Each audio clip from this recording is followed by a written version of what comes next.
Bismillahirrahmanirrahim. Assalamualaikum warahmatullahi wabarakatuh. Alhamdulillah wassalatu wassalamu ala Rasulillah wa ala alihi wa sahbihi wa mawalah wa la hawla wa la quwata illa billahi wa ba'd. Alhamdulillah, di siang hari ini kita masih bisa duduk di taman-taman sorga majelis ilmu. Salawat dan salam kita hadiahkan kepada Rasul kita Nabi besar Muhammad sallallahu alaihi wa ala alihi wasallam. Kita masuk pada bab ke-32, bab tentang takut hanya kepada Allah Subhanahu wa ta'ala. Ma'asyiral muslimat yang dimuliakan Allah Subhanahu wa ta'ala, terkadang dalam kehidupan kita ini ada hal-hal yang banyak kita takuti. Ada orang yang takut tidak bisa makan. Ada orang yang takut akan masa depan dia dan anak-anaknya. Ada orang yang takut tidak dapat pekerjaan. Ada yang takut apabila dikeluarkan dari pekerjaan. Atau mungkin lebih daripada itu, takut kepada berhala, kepada selain daripada Allah Subhanahu wa ta'ala, dan begitu seterusnya. Jadi bab ini akan mengarahkan kepada kita tentang menempatkan rasa takut hanya kepada Allah Subhanahu wa ta'ala. Allah Subhanahu wa ta'ala berfirman tepat pada surah Al-Imran ayat 175. Innama dzalikumus syaitanu yukhawwifu awliya'ah fala takhafuhum wa khafuni in kuntum mu'minin. Sesungguhnya mereka tidak lain hanyalah setan-setan yang menakut-nakuti kalian dengan kawan-kawannya. Oleh karena itulah maka janganlah kalian takut kepada mereka, tapi takutlah kepada Aku, kata Allah, jika kalian benar-benar orang yang beriman kepada Allah Subhanahu wa ta'ala. Ayat ini sebenarnya didahului dengan ayat sebelumnya, di mana pada surah Al-Imran ayat 173 sebelumnya Allah mengatakan, alladzina qala lahumun nas innan nasa qad jama'u lakum fahsyauhum fazadahum imanan wa qalu hasbunallah wa ni'mal wakil fanqalabu bi ni'matin minallahi wa fadlin lam yamsashum su' wattaba'u ridwanallah wallahu dzu fadlin 'adzim. Yaitu orang-orang yang mentaati Allah dan Rasulnya, yang ketika ada orang-orang yang mengatakan kepada mereka, orang-orang kafir telah mengumpulkan pasukan, menambah pasukan mereka untuk menyerang kalian, karena itulah takutlah kepada mereka. Ternyata ucapan itu menambah kuat iman orang-orang yang beriman dan mengatakan, cukuplah Allah menjadi penolong bagi kami, dan dialah sebaik-baik penolong. Maka mereka kembali dengan nikmat dan karunia yang besar dari Allah. Mereka tidak ditimpa satu bencana pun, dan mereka mengikuti keridhaan Allah, dan Allah mempunyai karunia yang sangat besar. Sedikit tentang kenapa Allah Subhanahu wa ta'ala berfirman dalam surah Al-Imran ayat 175 ini. Jadi sebab turunnya begini, Bu. Ketika kaum muslimin mengalami kekalahan dalam perang Badar, ke dalam perang Uhud. Memang betul-betul perang Uhud itu perang di mana kaum muslimin itu betul-betul kalah. Bahkan Nabi SAW diisukan meninggal. Karena ketika itu ada seorang sahabat yang mirip dengan Rasul namanya Mus'ab ibn Umair gugur di perang Uhud ini. Jadi sangkanya itu Nabi.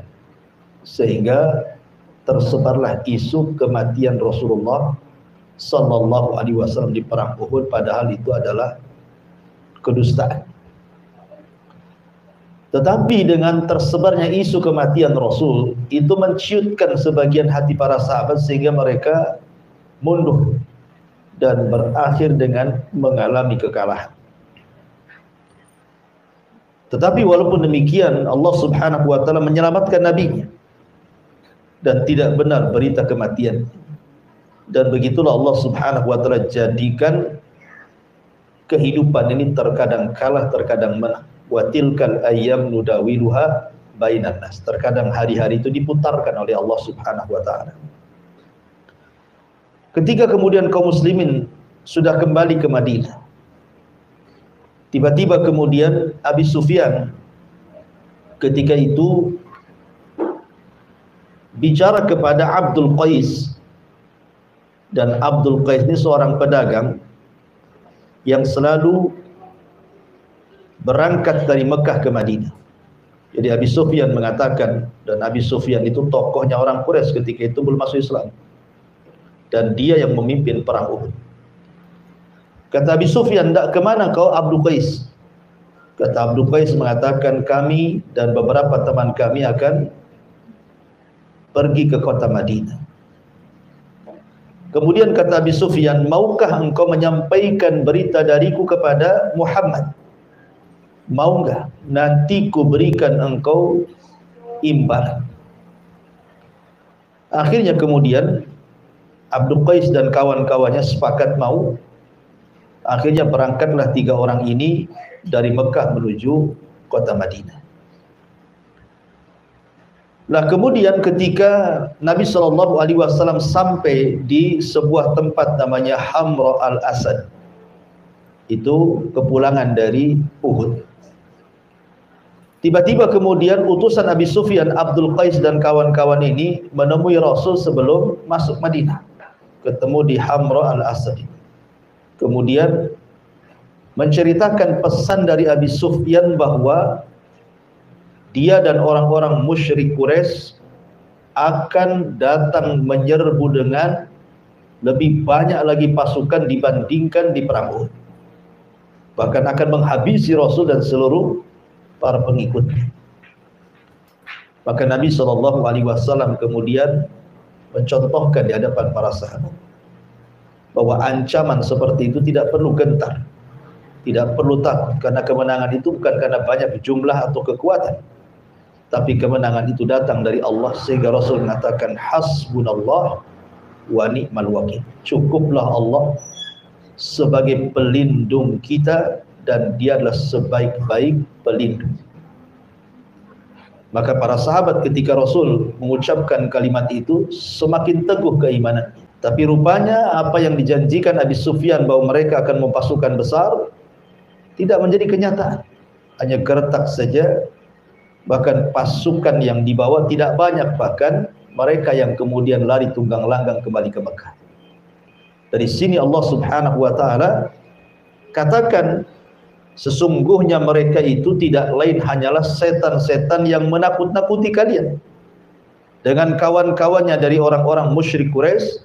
Oleh karena itulah jangan kalian takut kepada mereka, tetapi takutlah kepadaku jika kalian benar-benar orang yang beriman. Jadi di sini orang-orang kafir Quraisy hendak menakut-nakuti Nabi dan para sahabatnya dengan pasukan yang banyak, persenjataan yang kuat, dan perlengkapan perang yang cukup, dan bisa mengalahkan Nabi dan para sahabatnya.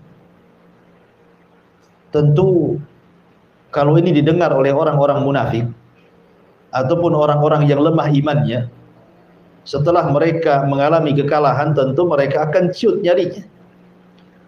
Tapi Nabi SAW berusaha menanamkan rasa takut hanya kepada Allah. Jangan sampai kalian takut kepada mereka orang-orang kafir. Takutlah kepada Allah Subhanahu wa taala. Dari situlah maka ketika Nabi SAW memberikan contoh bahwa kita tidak boleh takut kepada manusia tapi takutlah kepada Allah, barulah para sahabat kemudian semakin kuat keimanan. Ma'asyiral muslimat yang dimuliakan Allah Subhanahu wa taala. Inilah contoh Rasul sallallahu alaihi wasallam memberikan keteguhan kepada para sahabat untuk jangan takut kecuali kepada Allah. Dan Al-Qur'an itu kita ambil bukan karena sebab turunnya, tetapi karena umum lafadznya. Jadi syaitan itu memang sejak diciptakan dan menjadi musuh bagi manusia, memang dia selalu menakut-nakuti kita. Salah satu contohnya adalah, ibu bisa buka Al-Baqarah ayat 268. Allah Subhanahu wa taala berfirman, "Asy-syaitanu ya'idukumul faqra wa ya'murukum bil fahsyah wallahu ya'idukum maghfiratan minhu wa fadla wallahu wasi'un alim." Syaitan itu senantiasa memberikan was-was kepada orang-orang yang hendak berinfak, bersedekah, berzakat. Jangan lakukan, karena engkau akan mengalami kefakiran. Jadi syaitan itu menjanjikan kefakiran, bahkan memerintahkan kalian untuk berbuat kejahatan, sementara Allah Subhanahu wa taala menjanjikan kepada kalian ampunan dan karunia, karena Allah maha luas pengetahuan. Imam Nawawi rahimahullahu taala mengatakan, laisa lisyaitan silahun 'alal insan. Tidaklah syaitan itu punya senjata untuk melawan manusia kecuali bagaimana caranya menanamkan khauful faqri. Bagaimana manusia itu takut akan kefakiran. Sebab kalau seandainya manusia itu sudah takut akan kefakiran, maka manusia pasti akan berbuat jahat. Dan itu senjata syaitan untuk menakut-nakuti. Sebelum dia berbuat jahat, ditakut-takuti kefakiran. Makanya kenapa Nabi SAW mengajarkan satu doa, Allahumma inni a'udzubika minal kufri wal faqri wa adzabil qabri. Ya Allah, aku berlindung kepadamu dari kekufuran dan kefakiran serta azab kubur. Memang ada hadis yang ma'ruf di masyarakat, kadal faqru an yakuna kufran. Terkadang kefakiran itu dekat kepada kekufuran. Hadis ini tidak benar, hadis ini dhaif, ya. Akan tapi secara makna memang benar,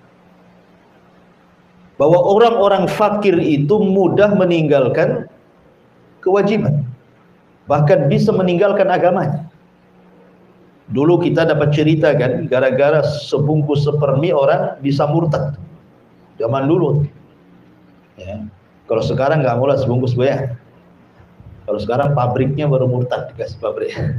Jadi kadang-kadang kefakiran itu bisa mengakibatkan kekufuran, bisa meninggalkan agama.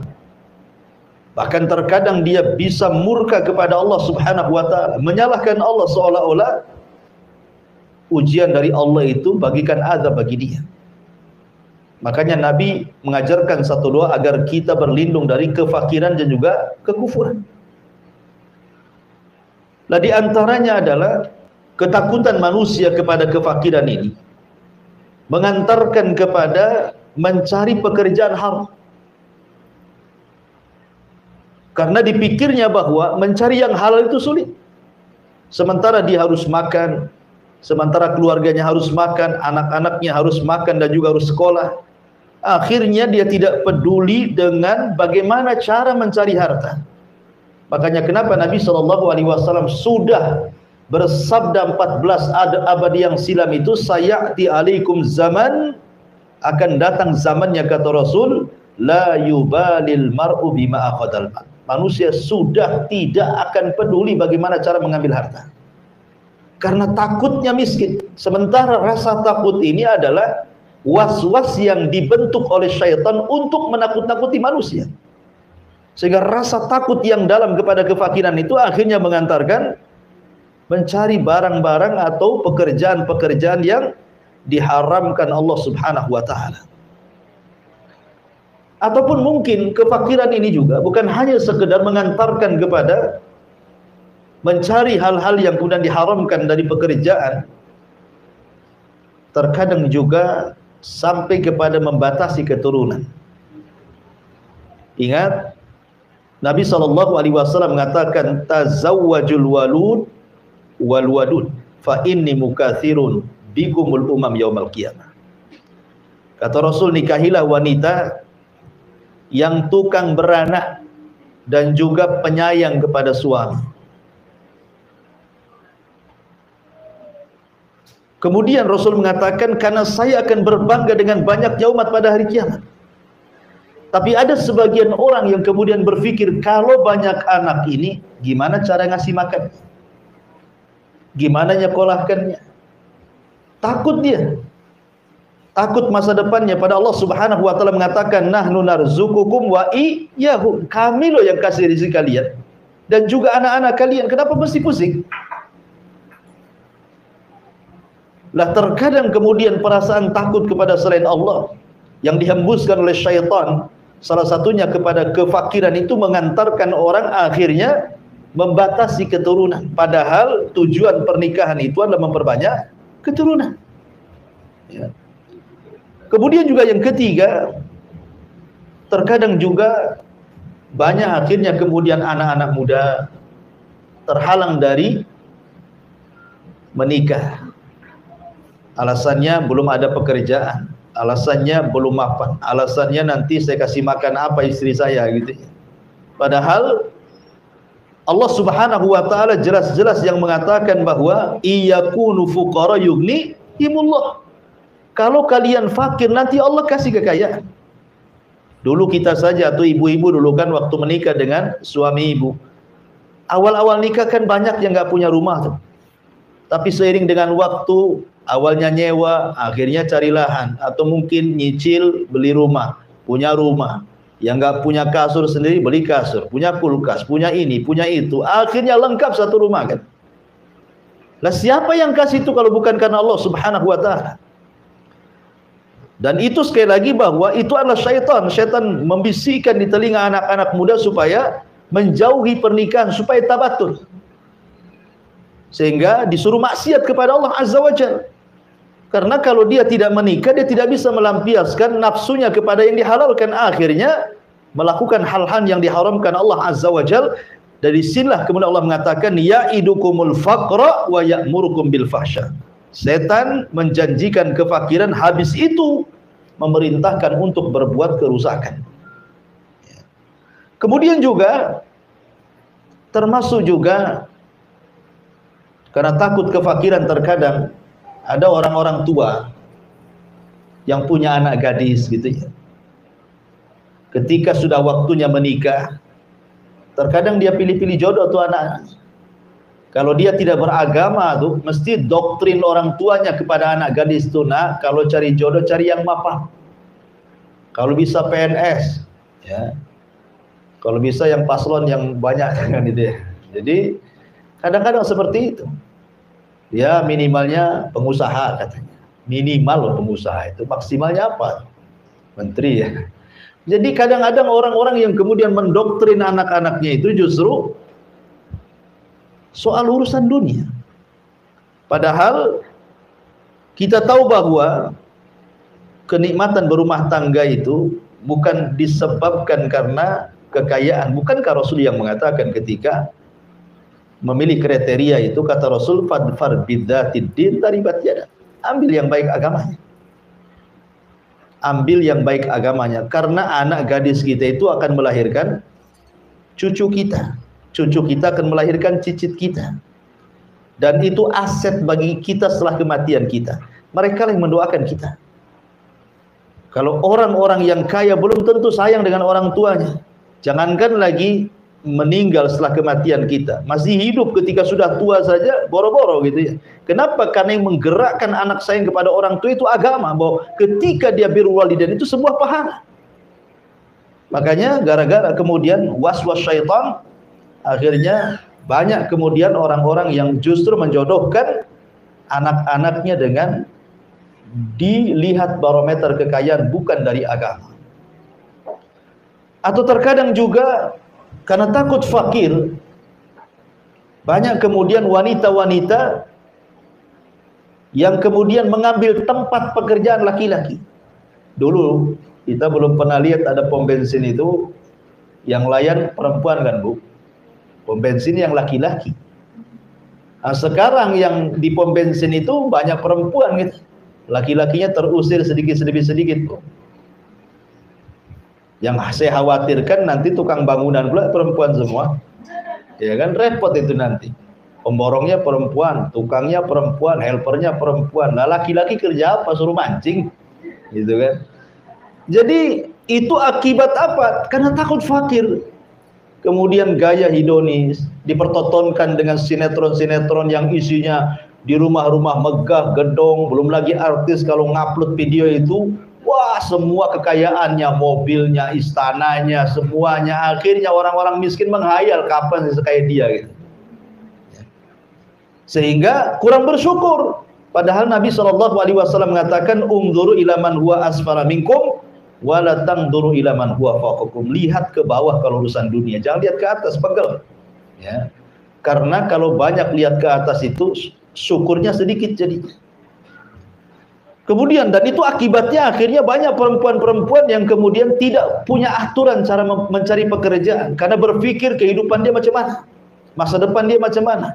Orang tua saya sudah miskin, saya masih miskin lagi. Padahal belum tentu. Betapa banyak orang-orang susah kemudian dipinang orang kaya jadi kaya ya dia. Itu siapa yang berkehendak Allah Subhanahu wa taala. Dan belum tentu orang kaya juga senang hidupnya. Hanya zahirnya saja dia senang. Ya, karena bagaimanapun kesenangan itu datang dari hati dan itu pemberian dari Allah Subhanahu wa taala. Kemudian juga akibat kemudian bagaimana setan merongrong manusia untuk menakut-nakuti, dicintakan dengan harta dan ditakutkan dengan kematian. Bagaimana orang itu dicintakan dengan harta kemudian ditakutkan dengan kematian, akhirnya dia pun melanggar syariat dan mengikuti perintah syaitan. Ya. Kembali kepada tema bahwa di sini Allah Subhanahu wa taala menjelaskan tentang bagaimana kedudukan takut. Takut itu sebuah ibadah. Pada bab sebelumnya kita menjelaskan tentang al-mahabbah. Maka bab sekarang menceritakan tentang al-khauf. Kenapa di sini mu'alif rahimahullahu taala ingin menjelaskan tentang rukun-rukun ibadah hati. Jadi rukun ibadah hati itu ada 3 Ibu ya.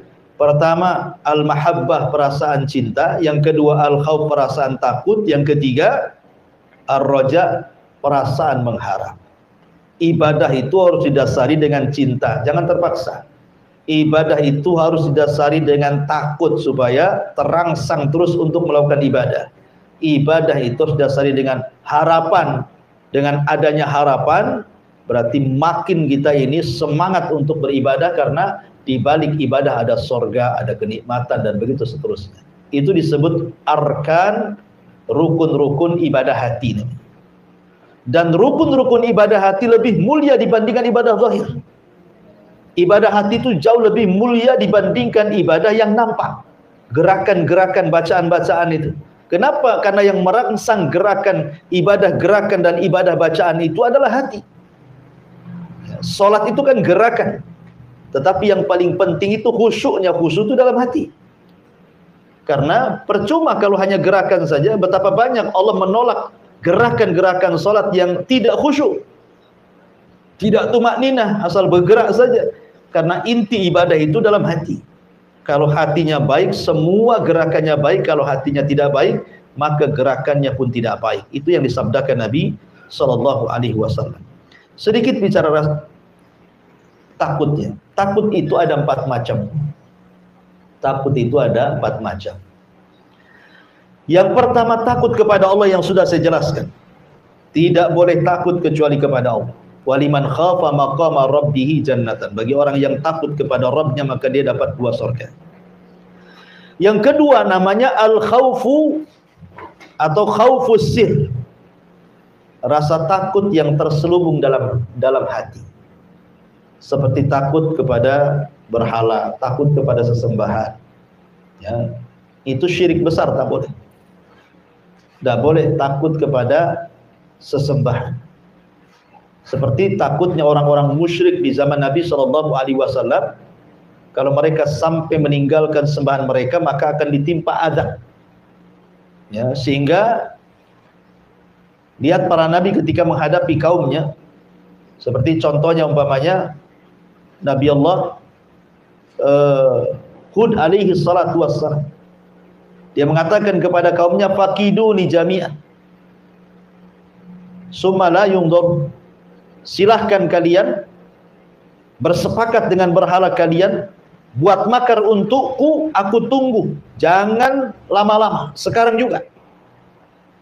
Artinya Hud menanamkan bahwa kita tidak boleh takut kepada berhala-berhala. Takut itu hanya kepada Allah Azza wa Jalla. Ya. Tidak boleh orang takut seperti itu. Seperti takut, ya, seperti yang saya tokan tadi, banyak orang-orang yang kemudian menghambakan dinar, menghambakan dirham, menghambakan rupiah, dolar dan juga ringgit karena takut. Takutnya itu takut tidak makan, takut tidak terlaksana keinginan dia, cita-cita dia, sehingga dia hambakan duit itu. Hari-hari dari pagi sampai pagi dia cari duit. Dia lupa sholat, lupa zakat, lupa segala-galanya. Dia menghambakan uang. Oh, sekarang kan berhalanya uang. Handphone berhalanya sekarang, ya, bukan batu lagi. Kadang-kadang sibuk main handphone, padahal sudah datang waktu duhur, tidak peduli dengan duhur tuh. Dengan asar tidak peduli, dengan maghrib, pokoknya nongkrongnya di handphone. Jadi berhala tuh handphonenya jadinya kan. Ini kalau kemudian dia lebih takut kepada selain Allah Azza wa Jalla dibandingkan takut kepada Allah, oh hati-hati. Ya, ini takut sir. Ini syirik, kesyirikan, tidak boleh. Jadi ma'asyiral muslimat yang dimuliakan Allah Azza wa Jalla, ataupun datang ke kuburan-kuburan orang soleh, ke kuburan orang-orang soleh gitu. Dia takutnya kepada kuburan itu melebihi takut dia kepada Allah. Itu juga bisa mengantarkan kepada kesyirikan kepada Allah Azza wa Jalla. Kemudian yang ketiga, takut tapi tidak sampai syirik. Cuman rasa takut ini mengantarkan akhirnya meninggalkan yang wajib atau melaksanakan yang haram. Contoh, ibu diancam sama suami, ya, kau jangan sholat. Nah itu ya. Akhirnya ibu takut, betul-betul tak sholat. Kenapa tak sholat? Takut sama suami. Kalau saya sholat saya dipecat katanya kan. Saya ditalak, saya takutlah katanya. Atau dalam sebuah perusahaan, aturan perusahaan tidak boleh ada sholat. Akhirnya kemudian orang tidak mau keluar dari perusahaan itu. Jadi ketika ditanya, kenapa kau tidak keluar dari perusahaan itu? Ya. Bukankah di perusahaan itu ketat tidak boleh sholat? Takut saya kalau keluar nggak ada kerjaan lagi. Ya nggak apa-apalah kan itu ya. Akhirnya rasa takutnya meninggalkan yang wajib dan mengerjakan yang haram. Nah, ini takut haram, tidak sampai syirik. Ya. Takut haram. Dan yang terakhir tentu disebut dengan takut tabiat. Ya wajar ibu takut diancam orang, ya ada preman ngancam kita takut, itu tabiat. Ya, takut sama buaya, apalagi buaya darat gitu ya kan. Jadi kalau memang takut seperti itu tabiat, tidak ada masalah. Tapi yang jelas bahwa dari semua takut itu yang paling utama takutlah kepada Allah Subhanahu wa taala. Kemudian dalil yang kedua, Allah Subhanahu wa taala berfirman, "Innama ya'muru masajidallah man amana billahi wal yaumil akhir wa aqama as-salata wa ata az-zakata wa lam yakhsha illallah fa asa ulaika an yakunu minal muhtadin." Orang-orang yang memakmurkan masjid-masjid Allah hanyalah orang-orang yang beriman kepada Allah dan hari akhir, serta mendirikan salat, menunaikan zakat dan tidak takut kepada siapapun selain kepada Allah. Mereka adalah orang-orang yang diharapkan termasuk golongan orang-orang yang mendapatkan petunjuk. Dalam ayat yang kedua At-Taubah 18 ini, Allah Subhanahu wa taala ingin menjelaskan kepada kita bahwa orang-orang yang memakmurkan masjid itu ada dua macam. Ada memakmurkan secara fisik, memakmurkan masjid secara fisik, seperti membangun masjid, ikut mewakafkan material-material masjid, entah besinya, entah semennya, entah kerikilnya, entah pasirnya, entah gentengnya, spandeknya, atau apalah yang berkaitan dengan pembangunan. Dan ini besar pahalanya. Sebagaimana Nabi SAW mengatakan, man bana masjidan lillahi kamif hasiqitatin au asghar banallahu lahu baitan fil jannah. Barang siapa yang membangun masjid walaupun sebesar sangkar burung atau lebih kecil dari sangkar burung, tetap Allah Subhanahu wa taala akan bangunkan bagi dia rumah di surga. Apa maksudnya? Imam Syaukani rahimahullah mengatakan maksudnya, kan tidak mungkin kita pahami secara zahir hadis ini, Bu. Masa barang siapa yang membangun masjid walaupun sebesar sangkar burung, orang aja nggak masuk, ya burung aja yang masuk di situ kan? Ya, kan tidak mungkin orang bangun masjid segede sangkar burung, seberapalah sangkar burung itu. Maksudnya kata Imam Syaukani hadis ini, maksudnya di sini kinayah bahwa sekecil apapun ibu nyumbang untuk pembangunan masjid, walaupun hanya satu lonjor besi, satu sak semen, satu gerobak pasir, satu gerobak koral, satu lembar spandek gitu ya, satu lembar baja ringan atau apalah kan, itu sudah cukup ibu dibangunkan satu rumah di surga. Ya, ini yang pertama. Kemudian makna yang kedua, bahwa yang dimaksud orang yang memakmurkan masjid itu memakmurkan secara ruhiyah. Ya, yang pertama membangun fisik ataupun ya tadi membangunkan secara ruhiyah. Ruh kita dibangun di situ. Bukan hanya masjid saja dibangun, ruh kita dibangun dengan sholat kita di situ, dengan baca Quran di situ, dengan kita zikir di situ, akhirnya menghasilkan akhlak-akhlak yang mulia. Ya, karena masjid itu tempat tarbiyah. Orang kalau pulang dari masjid harusnya dia tidak mengucapkan kalimat kotor dan tidak melakukan perkara fasik. Kenapa? Karena Allah yang mengatakan inna sholata tanha 'anil fahsya'i wal munkar. Salat itu mencegah perbuatan keji, ucapan-ucapan kotor dan mungkar, perbuatan fasik. Artinya bahwa pembangunan itu bukan hanya sekedar fisik saja. Ya, ini yang banyak sekali dilakukan di masyarakat kita, masjidnya aja bagus-bagus gitu ya. Masjidnya megah-megah, pakai AC gitu. Luar biasa sekarang masjid di zaman sekarang. Tapi membangun orang-orangnya itu yang kurang. Sehingga banyak masjid bagus kosong dari jamaah. Tahu-tahu yang azan dia, yang imam dia, yang makmum dia gitu. Dia aja gitu, dia saja. Nah, yang lain kemana? Padahal sebenarnya yang paling utama itu membangun ruh dibandingkan fisik. Membangun ruh dibandingkan fisik lebih utama. Ya. Tapi juga bagaimanapun dua-duanya juga utama. Makanya Allah Subhanahu wa taala mengatakan orang-orang yang memakmurkan masjid-masjid Allah itu ya orang-orang yang beriman kepada Allah dan hari akhir, melaksanakan salat, menunaikan zakat, dan yang paling penting syahidnya di sini walam yahsya illallah, walam yahsya illallah, dan dia tidak takut kecuali kepada Allah Azza wa Jalla. Kalimat yahsya itu beda dengan al-khauf. Kalau pada ayat yang pertama Ali Imran ayat 175, Allah membahasakan takut itu dengan kalimat al-khauf. Tetapi dalam surah At-Taubah ayat 18 Allah membahasakan takut itu dengan kalimat khasyah. Apa bedanya al-khauf dan khasyah? Kan kalau diterjemahkan ke bahasa Indonesia kan sama-sama takut. Kata ulama mengatakan khasyah lebih tinggi dibandingkan al-khauf. Karena khasyah itu diiringi dengan pengetahuan, dengan ilmu, dan dengan ta'zim, mengagungkan Allah Azza wa Jalla.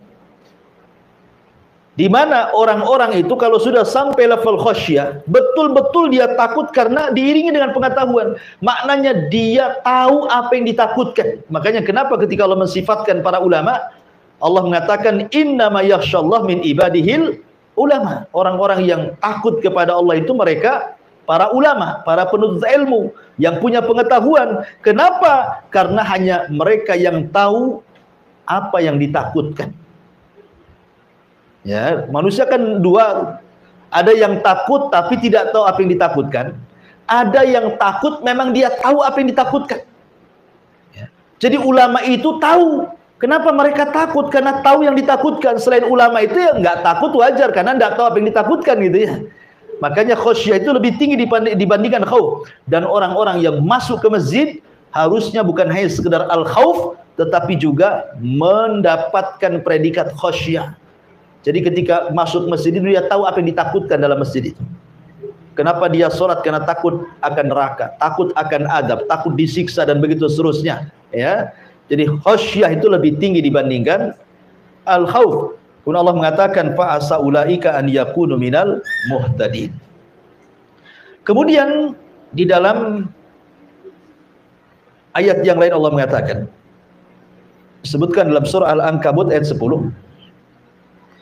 wa minan nasi man yaqulu amanna billah fa idza udhiya fillahi ja'ala fitnatan nasi ka'adzabillah wala in ja'a nasrun mir rabbika la yaqulanna inna kunna ma'akum awalaysa Allahu bi'a'lama bima fi suduril alamin. Di antara manusia ada yang berkata, kami beriman kepada Allah, maka apabila dia disakiti karena beriman kepada Allah, dia anggap siksaan manusia itu seperti siksaan Allah. Sungguh jika datang pertolongan dari Rabb, mereka pasti akan berkata, sesungguhnya kami beserta kalian. Bukankah Allah lebih mengetahui apa yang tersimpan dalam dada semua manusia? Maksudnya begini, ayat ini bagus sekali. Kita jabarkan sedikit, agak panjang. Ada yang mengatakan bahwa ayat ini adalah isyarat kepada orang-orang munafik. Jadi orang-orang munafik dan lemah imannya, kalau diuji oleh Allah Subhanahu wa taala di zaman Nabi sallallahu alaihi wasallam, maka mereka mengatakan ujian itu seolah-olah adab dari Allah Azza wa Jalla, bukan sebagai pengangkat derajat dan penghapus dosa, ya kan? Berbeda dengan orang-orang yang beriman. Justru mereka menjadikan ujian Allah itu sebagai keyakinan bahwa Allah sedang mengangkat derajatnya dan Allah sedang menghapus dosa-dosanya dan Allah sedang menggembleng dari kesabaran. Karena begini Bu ya, manusia di depan ujian Allah Subhanahu wa taala itu ada 4 macam. Kalau seandainya ibu diuji oleh Allah, sakit, berkepanjangan, ekonomi lagi bermasalah, apalagi BBM naik gitu ya. Semua naik jadinya Bu ya. Ya, sampai COD aja naik tuh. Shopee aja naik ongkosnya katanya. Naik semua Ibu ya. Sampai ibu pun naikkan juga uang belanjanya itu sama suaminya. Kenapa dinaikkan Dek? BBM naik Bang, nggak dengar BBM naik katanya. Ada yang sampai seperti itu. Jadi kalau ada orang diuji nih, entah itu kematian orang dicintainya, atau mungkin kefakiran hidupnya, atau penyakit yang dideritanya, dan begitu seterusnya. Manusia itu menghadapi ujian itu ada 4 kategori. Ada 4 orang, ada 4 macam. Yang pertama ada orang yang Masya Allah tasahud Bu. Tasahud itu artinya enggak redho dengan ujian, enggak ikhlas dengan musibah. Ya, kayaknya musibah ini azab dari Allah Subhanahu wa taala bagi dia.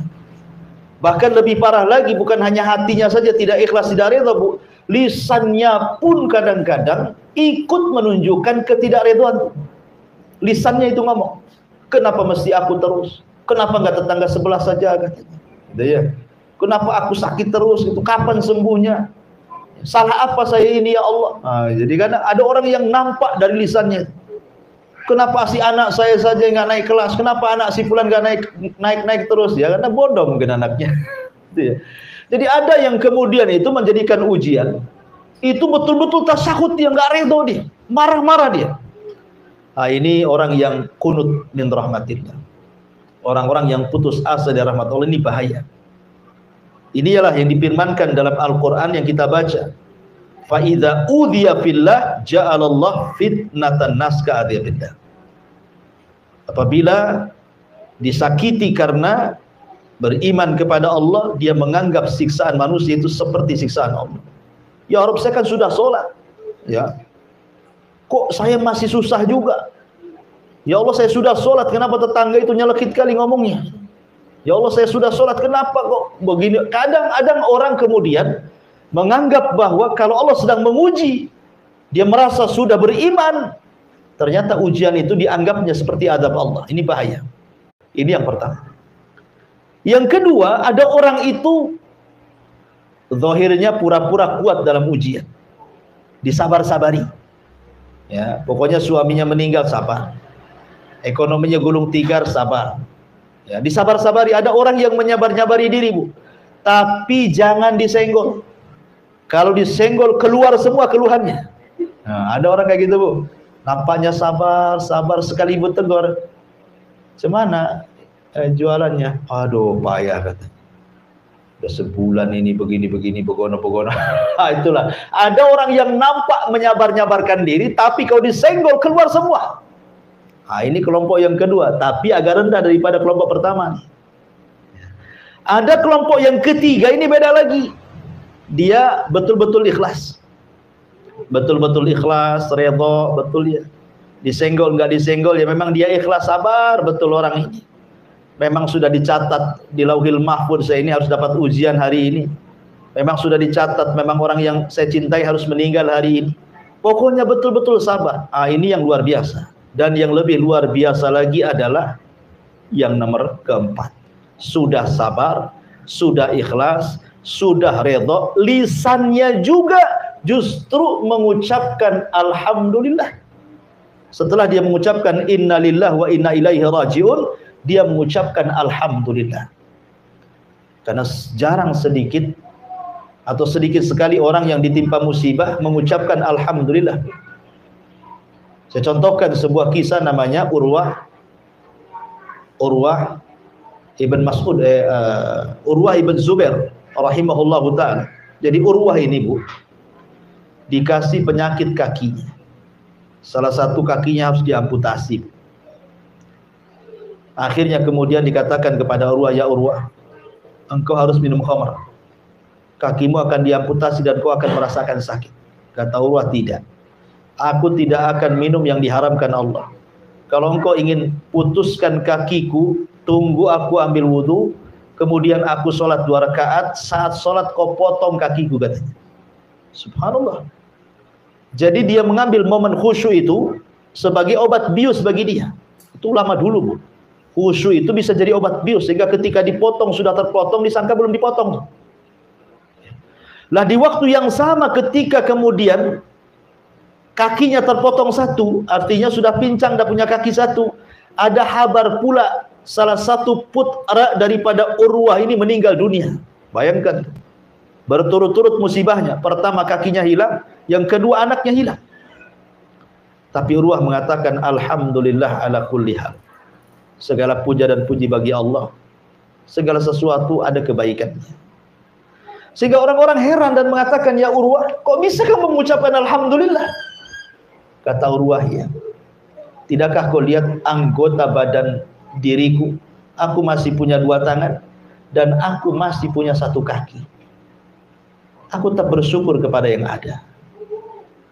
Dan kenapa aku mengucapkan alhamdulillah? Karena kematian putraku, karena aku masih putra yang lain yang bisa membanggakan diriku.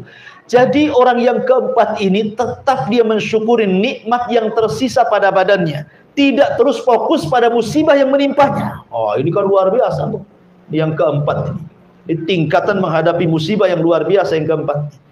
Makanya jarang yang keempat ini dilakukan orang, kecuali betul-betul orang yang dirahmati oleh Allah Subhanahu wa taala, penyabar, penyayang gitu ya, redha, ikhlas dan mengatakan alhamdulillah. Mau diapakan lagi?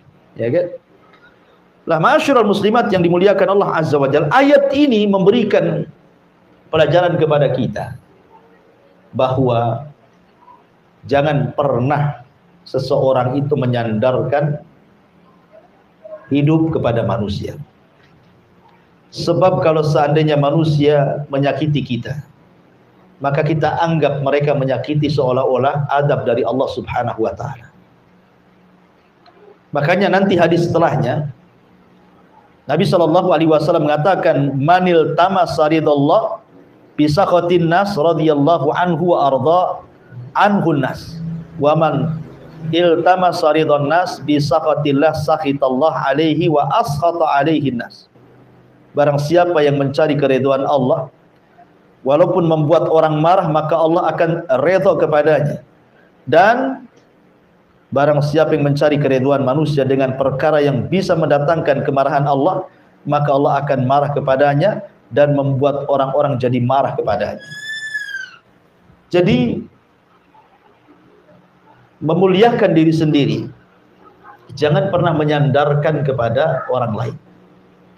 Sebab kalau seandainya orang ini kemudian terputus dari kita, itu sakitnya itu luar biasa dan dianggap ini ujian terberat bagi dia, dan ini azab yang Allah timpakan kepada dia. Saya contohkan dari sejarah, Bu ya. Nabi SAW ketika pulang dari Thaif, Rasul pulang dari Thaif, dikiranya kan di Mekah dia sudah tidak bisa lagi berdakwah, karena 18 kabilah sudah mengancam dia akan dibunuhnya kalau dia tetap berdakwah di Mekah. Terpaksalah Rasul harus cari areal baru, berangkat ke Thaif dengan harapan para pembesar Thaif mau melindungi Rasul dan mau bisa tinggal di Thaif sambil melanjutkan dakwah tauhid. Rupanya pembesar-pembesar Thaif seperti Abdu Al-Layali, kemudian Al-Habib Ibn Amr, kemudian Mas'ud Ibn Amr, 3 tokoh Thaif ini betul-betul mengusir secara telak kepada Rasul. Baru datang sudah diusir.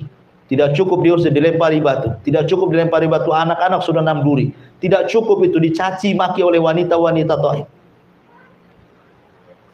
Nabi SAW harus kemana coba?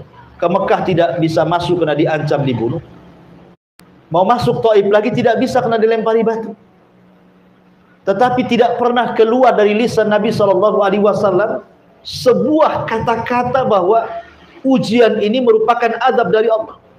Rasul tidak pernah mengatakan, ya Allah, apakah ini balasan orang yang mengemban risalah? Contohnya umpamanya, ya Allah, apakah begini orang-orang yang kemudian mengemban kenabian dan kerasulan? Kenapa mesti aku yang disakiti? Kenapa tidak mereka saja? Kenapa mesti aku seperti ini? Rasul tidak mengatakan seperti itu. Tapi subhanallah, Nabi SAW mengajarkan kepada kita sebuah doa saat disakiti orang Thaif. Apa kata Rasul? Allahumma ilaika ashku dha'fa quwwati wa qillati hilati wa hawani 'alan nas. Kata Nabi SAW, ya Allah, aku hanya mengadu kelemahan kekuatanku, sedikit pengalaman dakwahku, dan terasa hinanya diriku di atas manusia. Tetapi Rasul mengatakan, illam takun alayya sakhatun fala ubali.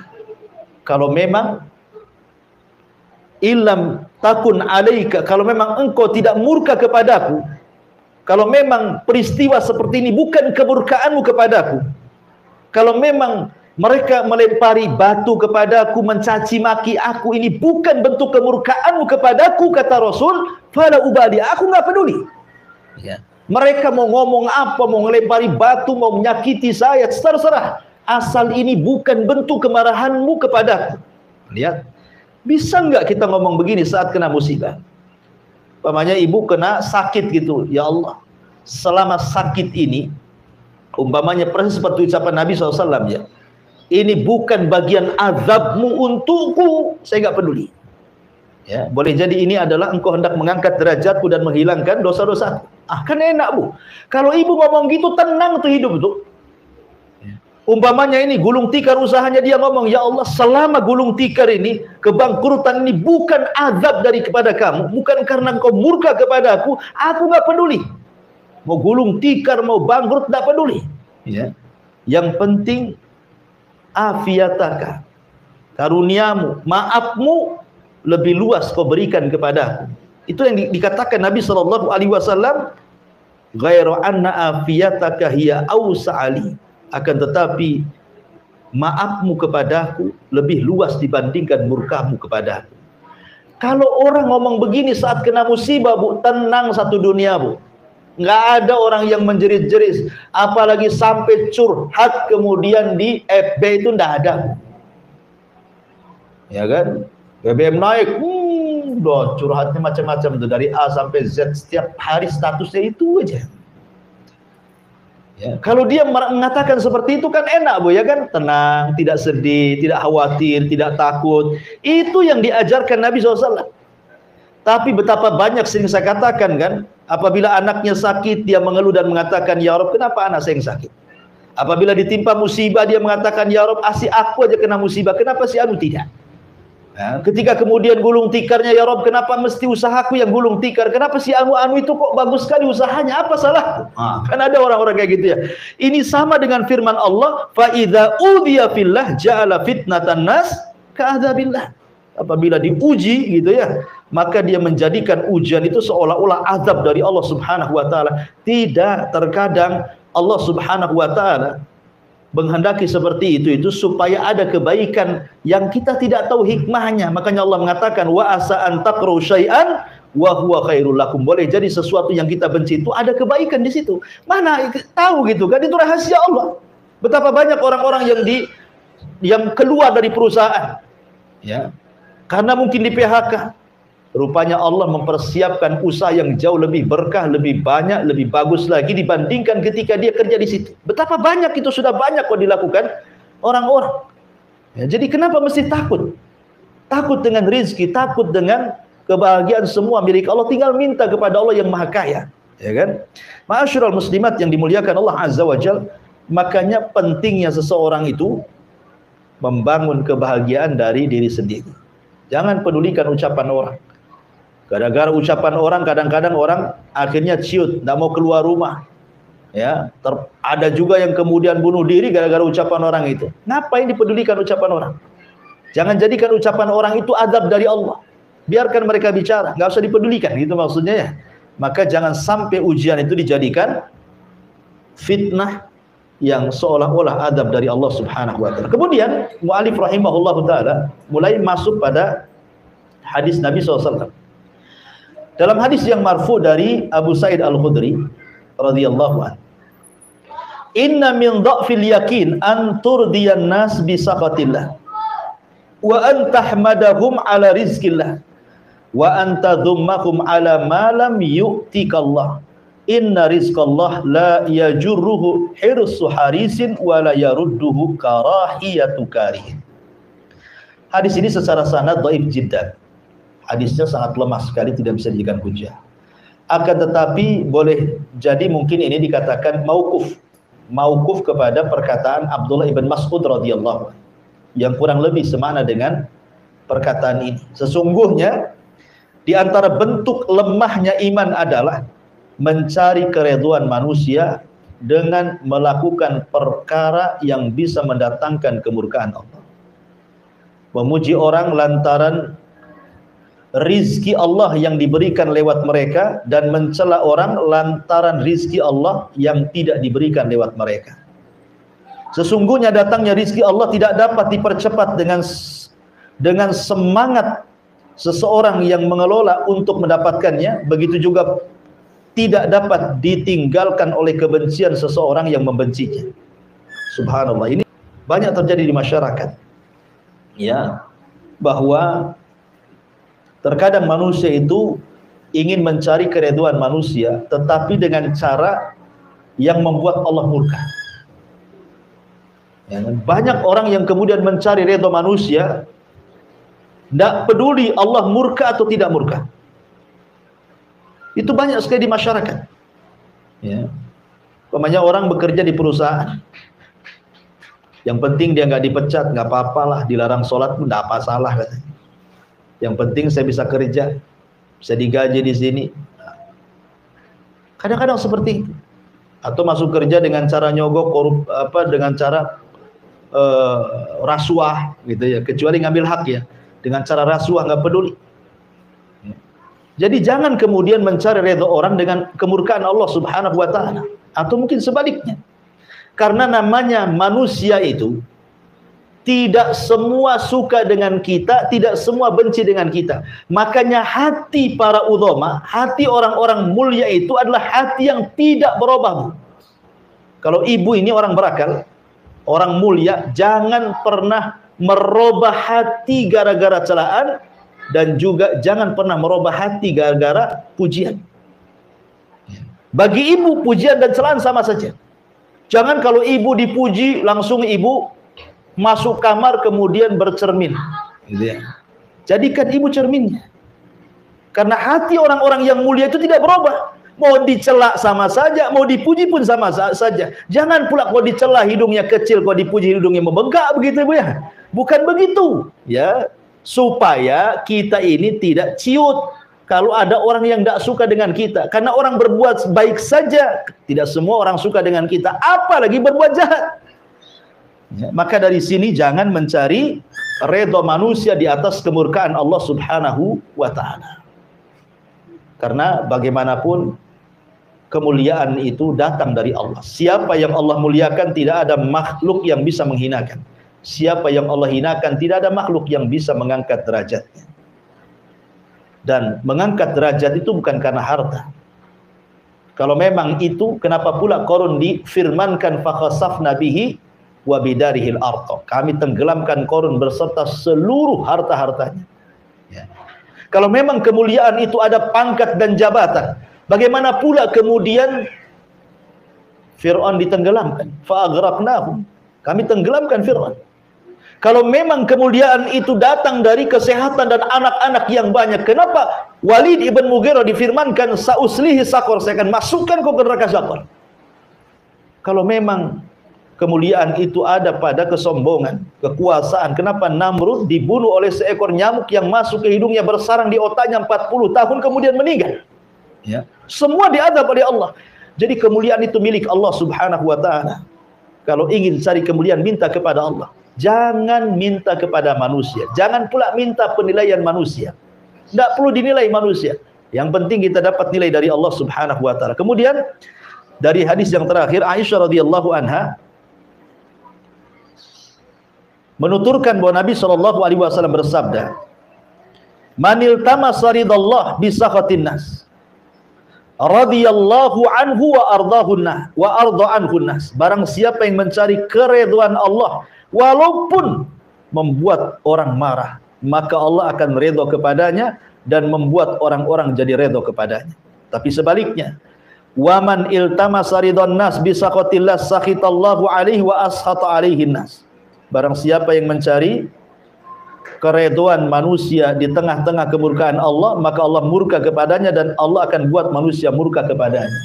Sebenarnya perkataan Aisyah radhiyallahu anha ini adalah balasan surat kepada gubernur, kepada seorang sahabat namanya Muawiyah ibn Abi Sufyan ketika menjadi gubernur di Syam. Jadi Muawiyah bin Abi Sufyan ini mengirim surat kepada Aisyah radhiyallahu anha, "Wahai Aisyah ummul mukminin, berikan nasihat pendek kepadaku. Berikan wasiat pendek, nasihat pendek kepadaku." Maka Aisyah radhiyallahu anha kemudian menulis dari Aisyah ummul mukminin kepada Muawiyah bin Abi Sufyan, "Amma ba'du, aku sesungguhnya mendengar sabda Nabi sallallahu alaihi wasallam, barang siapa yang mencari keridhaan Allah walaupun membuat orang marah, maka Allah akan ridha kepadanya dan membuat orang akan ridha kepadanya.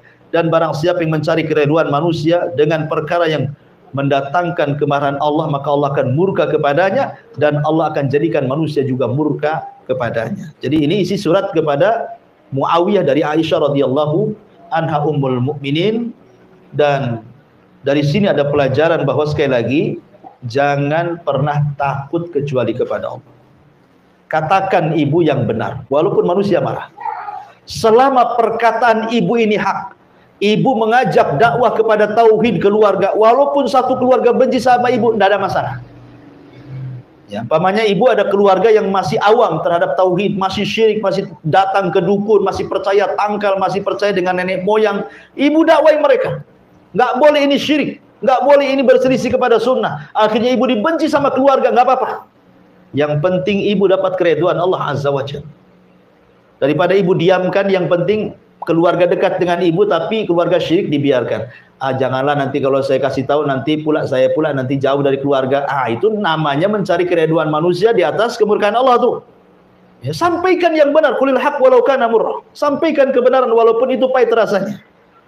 Kadang-kadang menyampaikan yang hak itu memang perlu pengorbanan.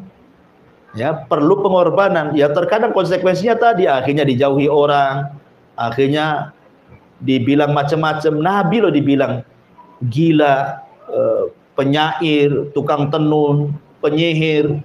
Gara-gara apa? Menyampaikan tauhid, menyampaikan yang benar. Yang penting Allah redha, sekalipun satu dunia benci, tidak ada masalah. Itulah perkataan Nabi SAW tadi, illam takun alayya sakhatun fala ubali, selama engkau tidak murka kepadaku, aku gak peduli. Ya, itulah yang harusnya jadi prinsip hidup bagi kita semua. Wallahu alam. Ini yang bisa sampaikan dari bab yang ke-32, takut kepada Allah. Silakan kita buka tanya jawab.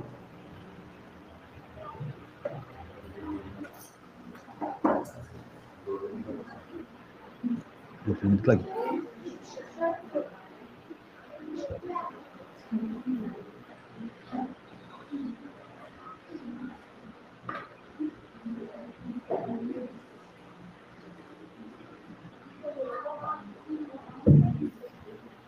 Assalamualaikum warahmatullahi wabarakatuh.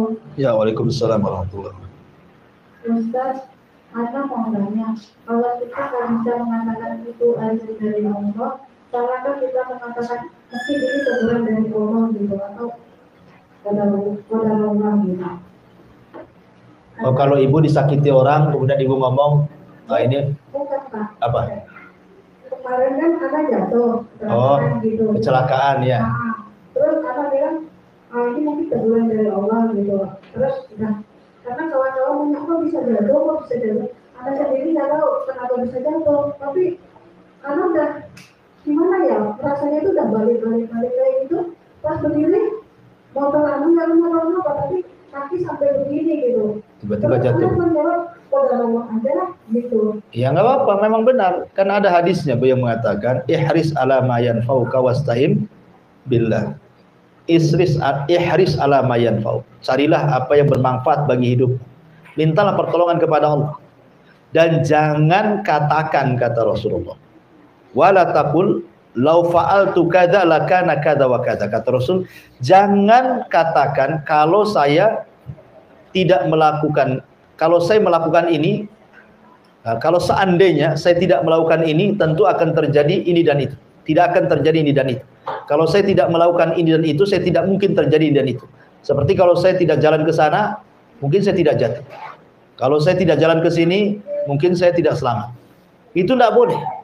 Ya, kenapa? Karena itu adalah pintu pembuka amal setan. Kata Rasulullah, akan tapi katakan, kul, katakan, kata Nabi SAW, qaddarallah wa masya'a fa'al. Semua atas takdir Allah. Allah menakdirkan sesuka dan sekehendaknya. Ya betul, Bu. Jadi kalau ibu jatuh, ya jangan pula kemudian disalahkan, oh gara-gara motornya ini sudah ombek, motornya ditendang lagi gara-gara kamu. Ngapain nendang motor? Makin sakit lah, udah jatuh nendang motor pula. Jadi kita katakan ini sudah takdir Allah. Ya betul, itu harus begitu. Sandarkan semua kepada takdir Allah. Supaya apa, Bu? Supaya tenang. Supaya gak kecewa. Karena orang yang tidak menyandarkan takdir kepada itu kecewa. Kenapa saya harus jalan ke sana? Tahu ke sana itu ramai, akhirnya saya jadi jatuh. Akhirnya disalahkan. Tuh kan gara-gara jalan ke sini, akhirnya kan kecewa dia. Maka nggak usah, ya. Katakan semua takdir Allah, karena jatuhnya ibu hari itu tuh sudah dicatat 500 tahun sebelum Allah menciptakan langit dan bumi. Sehingga Allah, ya ibu pikir mungkin sudah takdirnya. Walaupun bagaimanapun hari ini harus jatuh, bagaimanapun caranya saya jatuh karena sudah ditulis gitu. Ya sama dengan orang meninggal kan. Ada orang meninggal sebabnya kecelakaan. Ya, tapi kalau ditakdirkan hari itu harus mati, tidak celaka pun dia mati. Betapa banyak orang yang di rumah nggak kecelakaan di jalan pun mati dia. Memang sudah takdirnya, itu sebab jalan aja dia meninggalnya seperti itu. Ya. Tapi kalau takdirnya hari itu harus mati, ya mesti harus meninggal dia. Dengan cara apapun, tidak mesti kecelakaan.